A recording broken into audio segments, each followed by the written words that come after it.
Miren, no me arrepiento de nada, no me arrepiento de nada. Estamos en contra de toda clase de terrorismo y de hecho que vamos a invocar y dar todas las facilidades a la Procuraduría para que en el caso de que este tema llegue a la Corte tengamos la mejor defensa. Fui juez en la sala antiterrorismo en los años 90.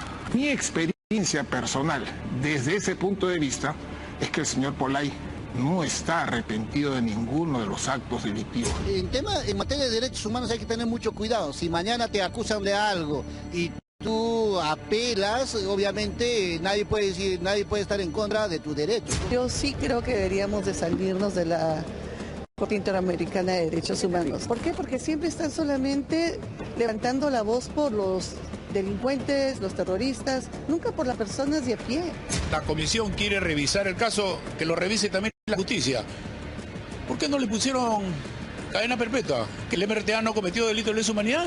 Porque este es un insulto a todos los peruanos, a nuestros muertos, a nuestras viudas, a nuestros huérfanos.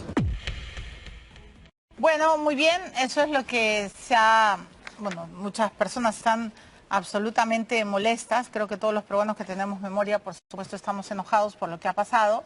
Y hemos invitado al doctor Lamas Puccio, a Pedro Yaranga y a Alex Segura para hablar sobre este tema, ¿no? La CID ha admitido la demanda del terrorista Víctor Polay Campos, que asegura que el Estado lo ha torturado, ¿no? Y que incluso no le deja ni siquiera practicar su religión. Yo no sé qué religión tendrá Víctor Polay Campos, francamente.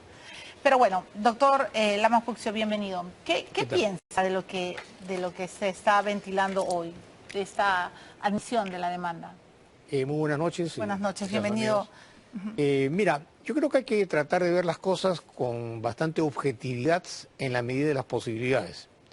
El hecho de que se haya admitido a trámite una denuncia contra el Estado peruano, que dicho sea de paso ha sido presentada hace ya algunos años, de ninguna manera significa que la Corte Interamericana, en última instancia, va a tener que resolver. Es una posibilidad, pero esto es un proceso de carácter internacional, como consecuencia pues, de la estructura del Sistema Interamericano de Derechos Humanos. ¿Y cuándo va a tener que resolver? Primero hay que agotar la instancia, digamos, de contenido administrativo, que es la Comisión Interamericana. La Corte es la instancia jurisdiccional.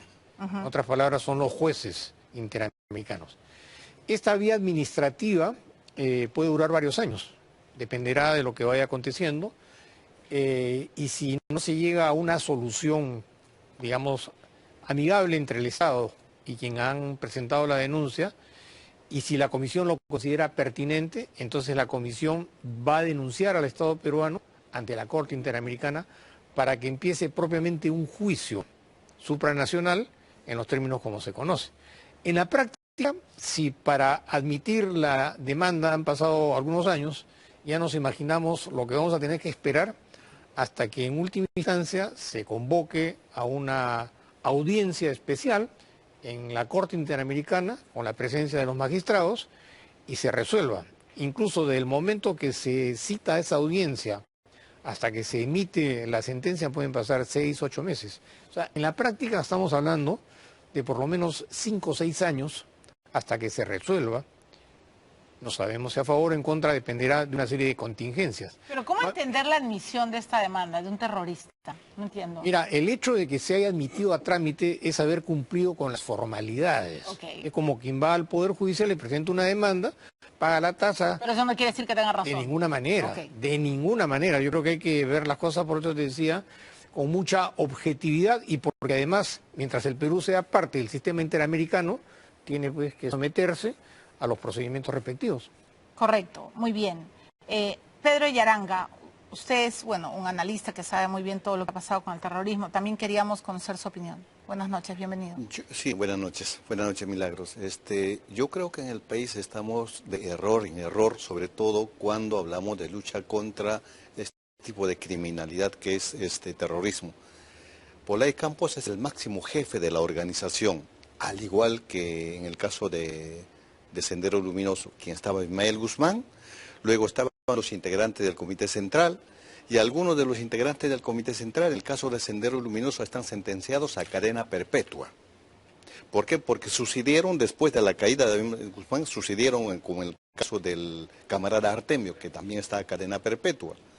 Y en el caso de Pollay Campos, si bien es cierto que en una primera instancia fue sentenciado por un juez sin rostro, pero eso debió haberse, resuelto en el camino a la misma cadena perpetua, por ser el máximo jefe de la organización.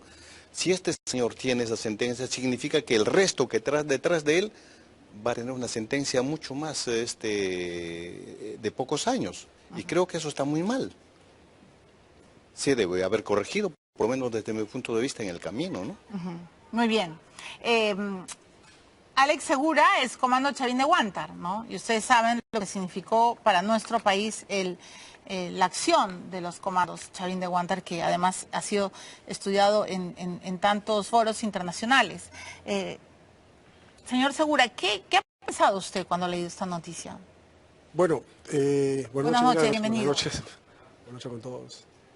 En principio no sorprende la actitud de la comisión, ya no sorprende la actitud de la comisión, porque siempre ha salido en defensa de los delincuentes, de los terroristas, ¿no? Siempre atentando contra el Estado peruano, defendiendo a quienes no debe defender. Lo que a mí me extraña es los argumentos que presenta la demanda, ¿no? La parte demandante, que la familia y los abogados de Pollay, que entre ellos está el doctor Vallerriesta, dicho sea de paso, ellos argumentan de que Víctor Pollay Campos durante su cautiverio pues ha sufrido trato inhumano, ha sido torturado, no se ha llevado un proceso de acuerdo a lo que corresponde a la legalidad, de que no lo dejan rezar los domingos, etcétera, etcétera, ¿no? Pero yo me pregunto, ¿y acaso esos abogados o la comisión no tiene conocimiento de qué cosa fue lo que eran las cárceles del pueblo?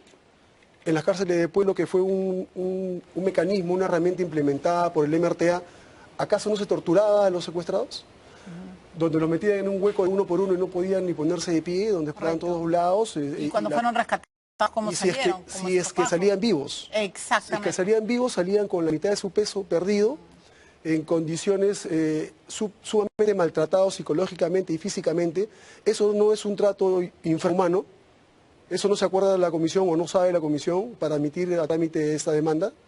¿Eso no se acuerda el señor Pollay? Ahora que él tanto que torturaba, su organización tanto que torturaba, él dice que lo torturaba, recibía acaso el mismo trato, y yo con toda seguridad te puedo decir, Milagros, que en la base naval del Callao donde él está purgando condena, a él le sirve su comida a la hora, le sirve su comida caliente, claro.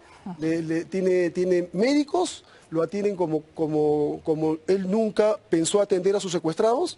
¿De qué trato inhumano está hablando? ¿A qué cosas se están parando?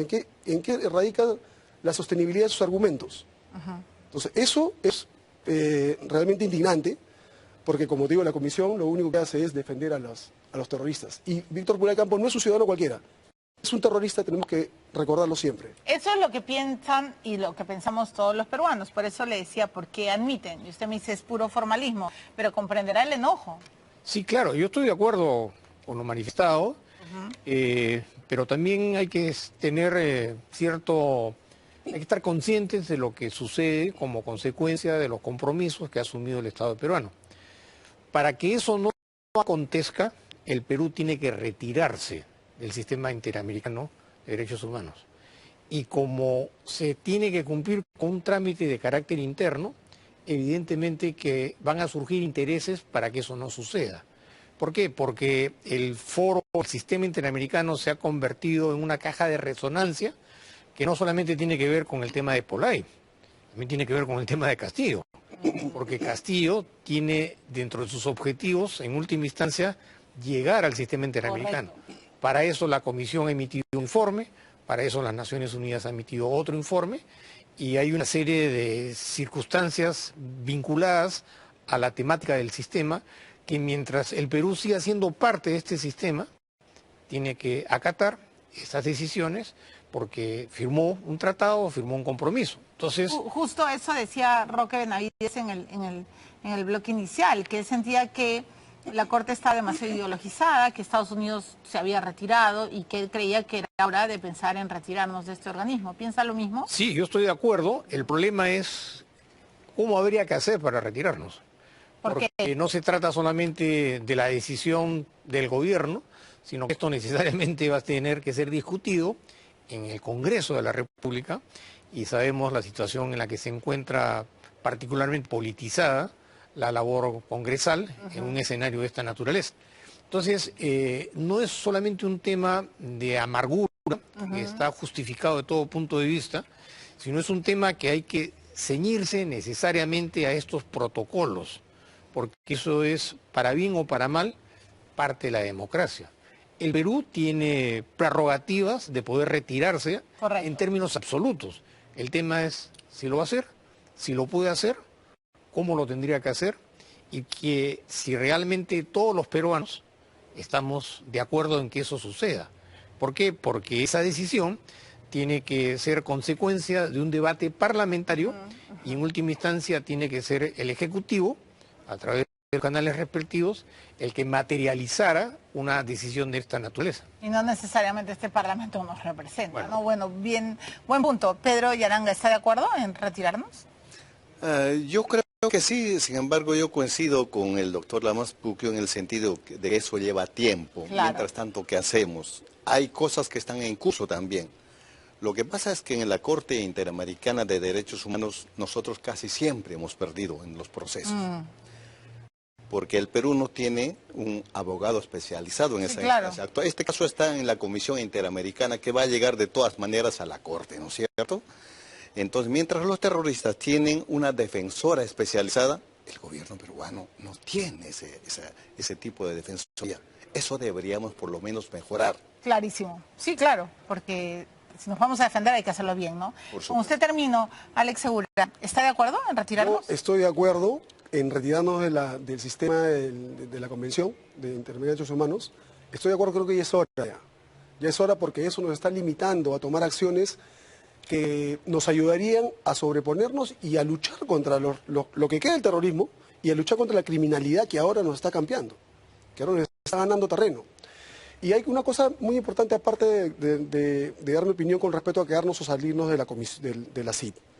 Es preocupante recién darnos cuenta que había una demanda por parte de Polay ahora, cuando la demanda en realidad fue admitida en marzo del 2022.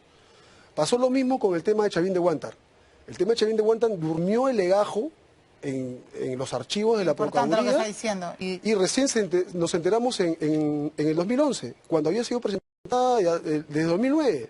Claro. Entonces, algo está pasando, no sé si en la Procuraduría o qué organismo es el encargado de tener... ¿Que se duermen o se hacen a los muertitos? Se duermen, alguien no está cumpliendo su función, pero eso nos está quitando tiempo para poder organizar una verdadera estrategia de defensa del Estado. Muy bien. Es lo que tenemos que hacer ahora. Clarísimo. Yo les agradezco a los tres, pero también a los tres les pido